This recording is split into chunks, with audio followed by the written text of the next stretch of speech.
Hello,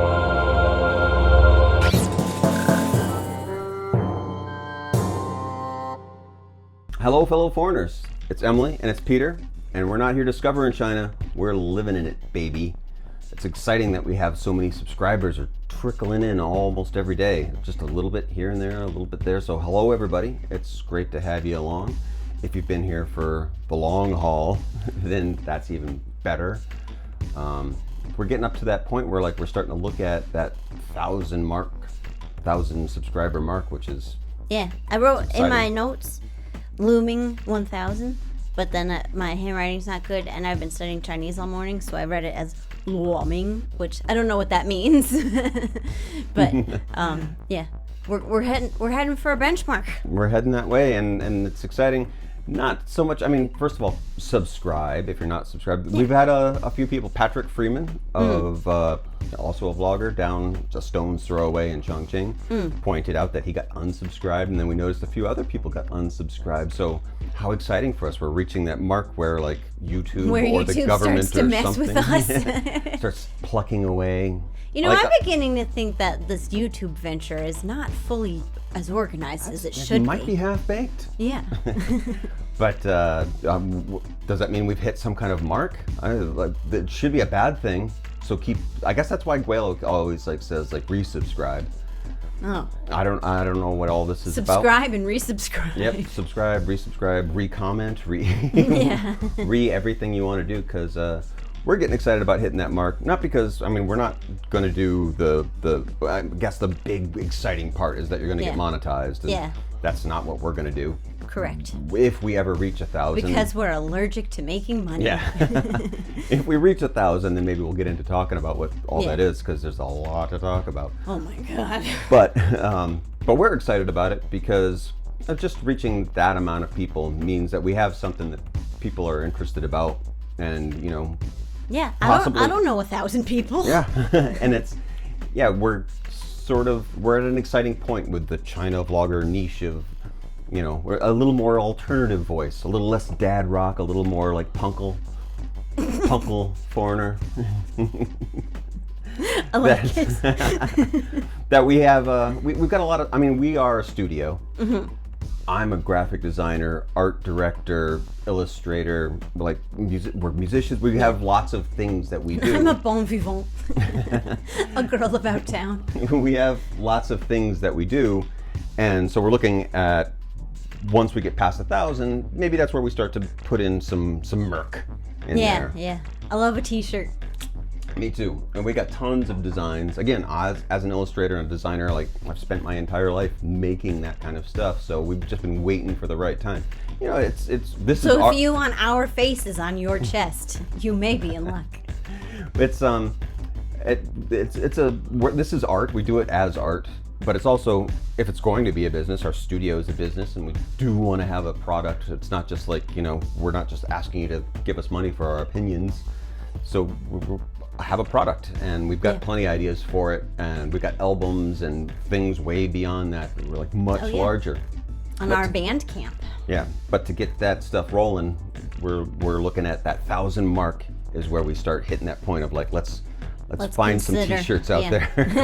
Let's start filtering that name out into the world. So help us do that if you're interested. If you're not, well, by help us, you mean buy it. Yeah, buy it. We'll do the making. Or share us out and help us get the word out that we don't want your money, or unless it's the right money. We want your money for stuff, not just for attention. Right. So that's that business stuff out of the way. Yeah. But, no, not yet. Also, just to remind you, if it's more convenient for you to have this via RSS feed, it's just the talk show on the RSS feed, not the other skits and Peter vlogs. Right. But we are on iTunes and Google Tunes, and we're a podcast as well. So that link is down below. And our social media, if you want to get, I tweet maybe once every week even. So every couple of weeks, you might even Instagram. Yeah. So we're on Twitter. I almost said Tweeter and Instagram. That's really all the meaningful places that we have a presence. We have a TikTok, but there's like 2 videos on it, and there may not be more. There's so much of this stuff that we just don't have any use for. We've tried it Yeah. out, and like, I mean, even things like live streams and stuff are like, I know a lot of people out there are doing live streams, and it doesn't, the technology isn't there for us to do the quality programming that we for us. Yeah. We have connectivity issues that make live streaming not so great. We have just aversion issues that make TikToking a little bit hard. Yeah, so some of these things we are dabbling in. Yeah. Some of you might have these. Every time we talk to somebody, they're like, well, you should go on Youku or Yeah, like are you on Weibo? Yeah, Weibo. No, I can barely Well, we do are. the social. Is the thing is that we are. Oh, we are. It just doesn't work for us, and not because it's not stuff that we're doing. We're not really that interested in what we produce. Doesn't actually fit for now. Who knows? But you can follow us on Twitter, and you can follow us on Instagram, and you can follow us always on YouTube. Almost too much. Almost too much. But never too much. Yeah. So that's the business. That's my business. Yeah. What other things do we have? We have some stories. So this week, so I teach at a kindergarten, but the kindergarten does have a immersive English program for some of the students. It's an opt-in, so not all the students get it. But so we do have some very young kids who can speak English pretty decently, and one of them being Oliver, who was in our Christmas video from a couple years ago. You can check him out. He can speak decent English for a 5-year-old.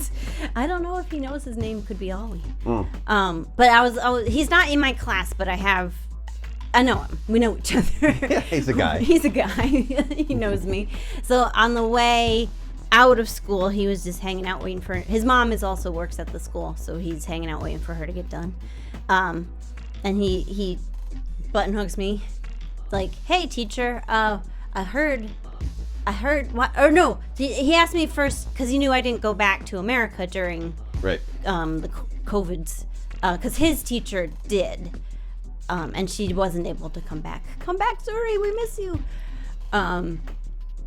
So yeah, there. So he asked me what's Ollie got up to? Yeah, and I said, I this is my home, so I stayed here. I didn't want to go back to the United States. And he said, then he brought up, the United States is not as dangerous right now because of and he thought a minute, because of the germ. This is all in English. And I was like, yeah, it's the germ is there. And then he brought up, some people want China and the United States, or America, that's what he says. China and America to fight. They want to be fighting. And I say, I know that makes me sad. It has to be in 5-year-old terms. That makes me sad. I want America and China to be friends. And, I do. Do you? I do. Okay, good. And then I asked him, are you my friend? And he said, oh, yes. I want America. I don't want America and China to fight. Which was just like...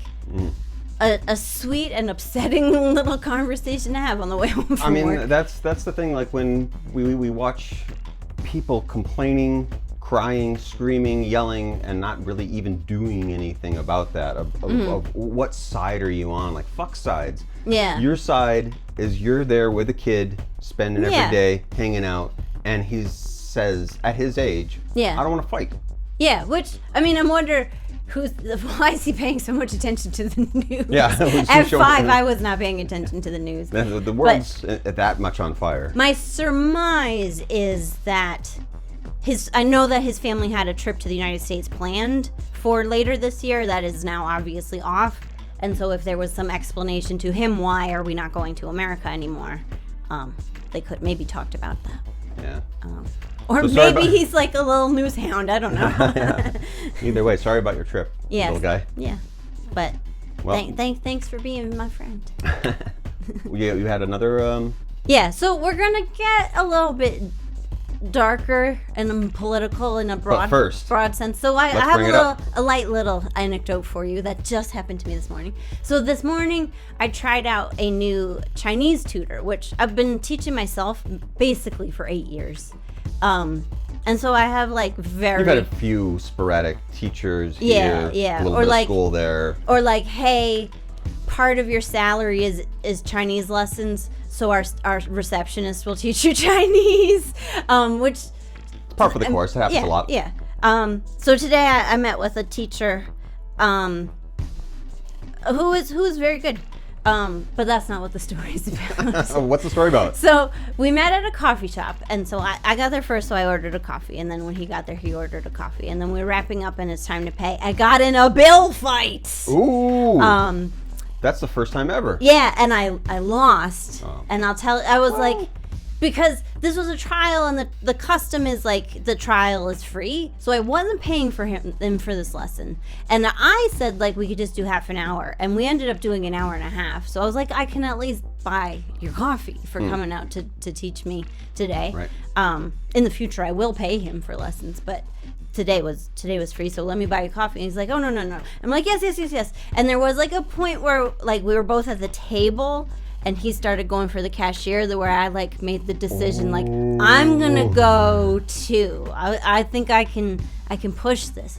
That's you're supposed to fight for the bill. But then he said, it's good business. He said, in China, when a man and a woman have coffee together, the man should pay. And I like, there's so much there of like my feminism of like. But then I was like, I think I'm beat. I can't explain it in Chinese. Well, that's why you're taking classes, because if you could explain it in Chinese, then you could tell him. So I could make a feminist argument for strong American women can buy coffee for men too, and it's not emasculating. We're equals. Also, I'm the one who's paying for the lesson here, so you're my employee, and I would prefer, as the boss, so to let me pay buy for your coffee. Yeah, I mean that's the thing. It's such a complicated social dance. On so many levels, and it is like, I think I was playing to lose from the beginning, but I was like, I've done the like reach for the wallet and like, oh, okay, and I have also had, we've hosted dinners where we have paid. I'm not a freeloader, but this particular instance, I was like, I think I can fight this a little more. But in the end, he's probably going to pay for this. Right. Well, but being able to play the game, I mean, language aside, is I mean, not that you'd be rude enough to like, let's get into the argument of semantics of cultural proprieties of female and male or like whatever, but just having been here long enough to be in the proper state of mind to actually kind of be excited about like, this is it. Yeah. I'm finally here. It's because it's not a fight where anybody is angry with each other. Although sometimes some drunk bill fights have gotten pretty intense. But it is like, not with us. It feels like I get to participate in the culture, and I want to participate in your. That's how it felt to me. I want to participate in your culture, and I'm not just gonna sit back and like let you take care of things. So it felt very friendly and very. It's a good way to begin your lessons. Should you continue with this master? Yeah. But Sweet. Yeah, so that was pretty funny. All right. Well, we better get on with it because we're almost halfway through our video. Oh, geez. So let's bring up the big guns. So this is actually a very special episode of whatever we do here. Not here by Uncle Foreigner. Well, we usually try to keep a lighter side because that's what we're interested in. We're entertainment, but sometimes things are just too fucking heavy. You gotta address. I was posting our Say Anything parody on Twitter next to a bunch of like posts about Black Lives Matter and the protests and just like the breakdown of social order in America, which is like, it almost felt inappropriate. And I don't think it's not inappropriate. It's not inappropriate to enjoy life, even if life is hard. But it is like, it's something I feel like as a white person, it's my duty to join the chorus of Black Lives Do Matter. And I don't want to get too into Black activism or the Black American experience because I'm not the source for that. But what I did kind of want to talk about was media and imagery, because Peter and I have a lot of experience with that. Decades and decades. Yeah. What we did. And what we do. If you are interested in the Black American experience, and I have some recommendations for writers to read that I enjoy. Carvel Wallace, Roxane Gay, Ta-Nehisi Coates, Cord Jefferson, who also writes for TV a lot, Samantha Irby and Mickey Kendall. I'll put those names in the description. I think they do very good writing about the Black experience in America, and also non-monolithically, they all kind of have their own point of view. Because that media consumption is what I can talk to. Right. I mean, as who we are, they do a great job at helping us understand. Like we don't, like you're saying, we don't have anything to say about this, but these are the people that we look to like help us understand. Yeah, and I'll say also they are not.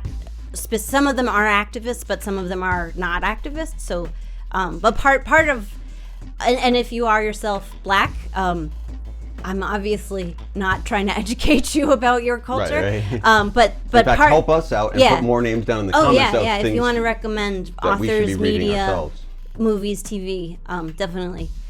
But now that's our bent is we're entertainment based, so a lot of what we're looking at is art. Yeah.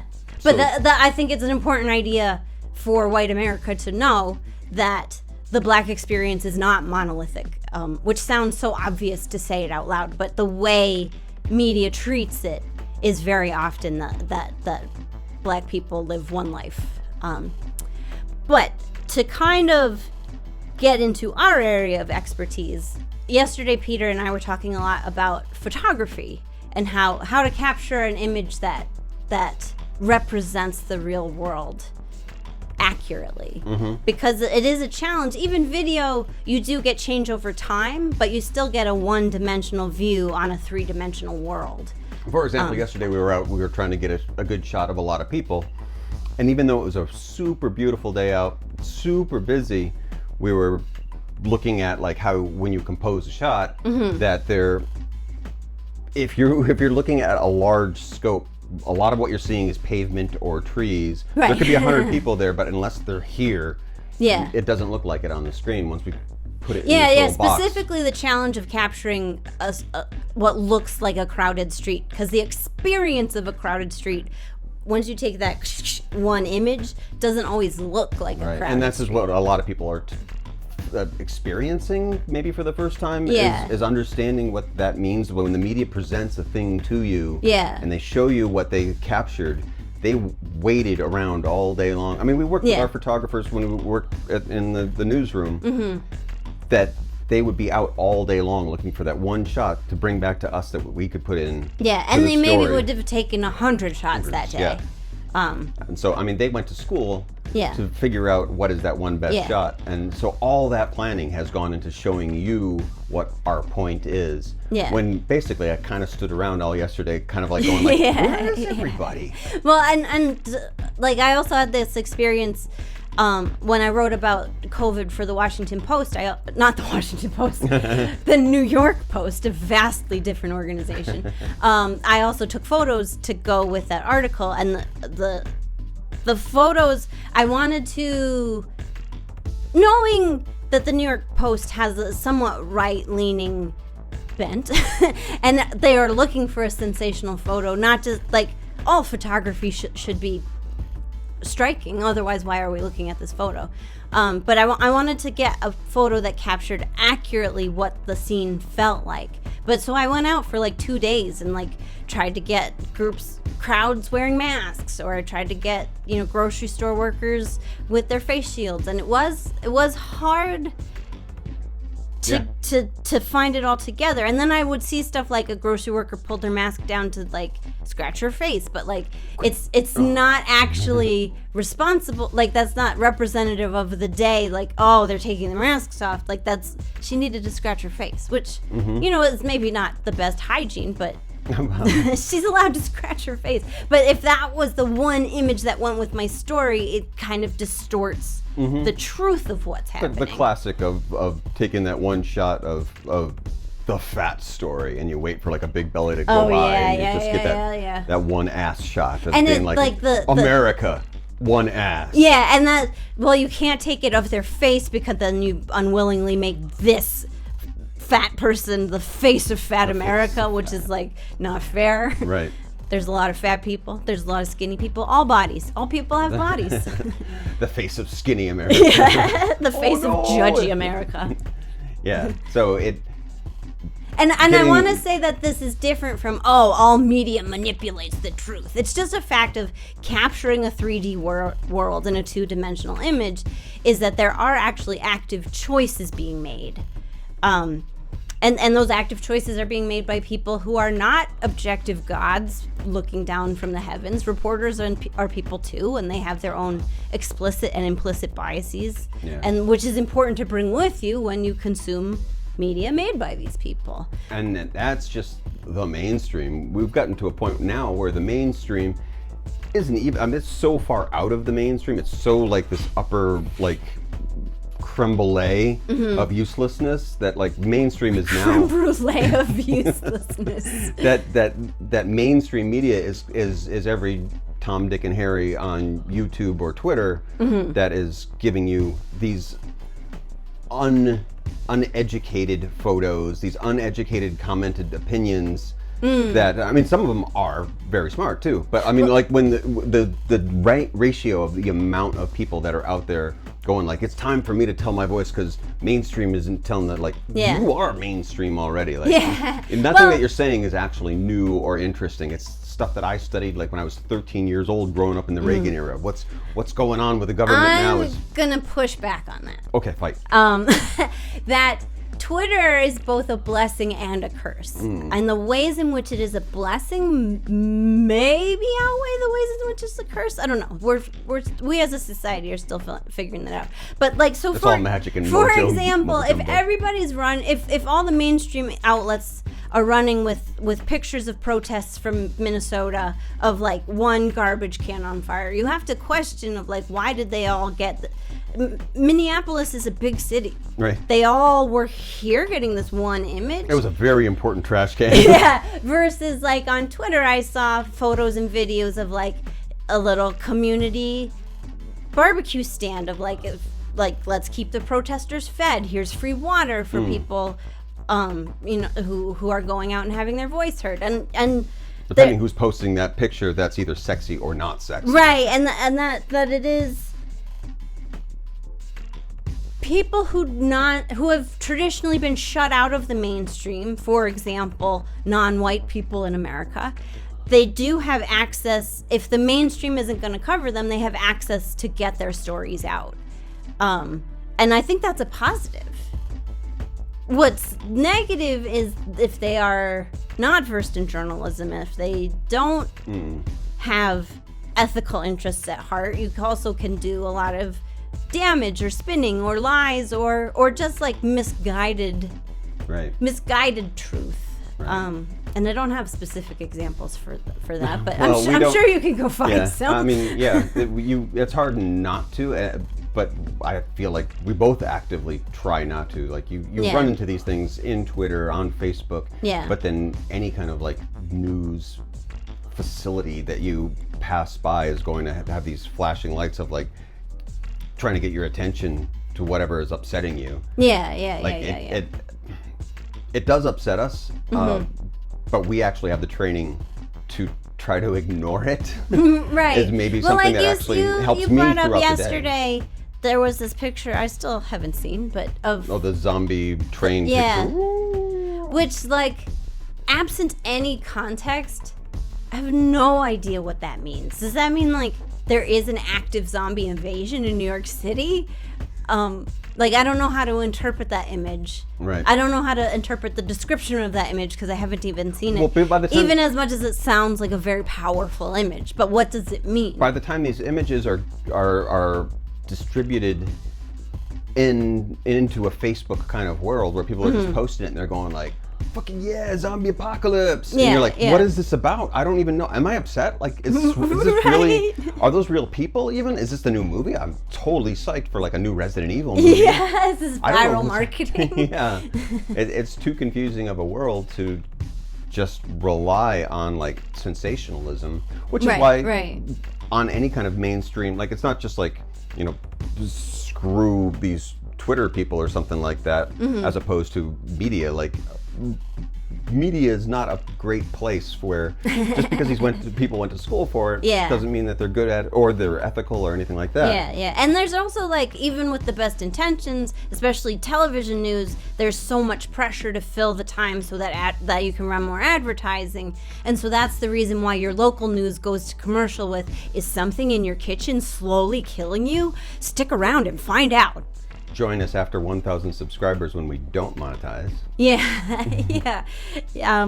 So there is, like, the whole ecosystem of the news is more than, like, you can't, without absent malice, you still can't approach it like, well, this is the absolute truth as seen by an impartial observer, and I can trust this totally without doing any critical thinking about it.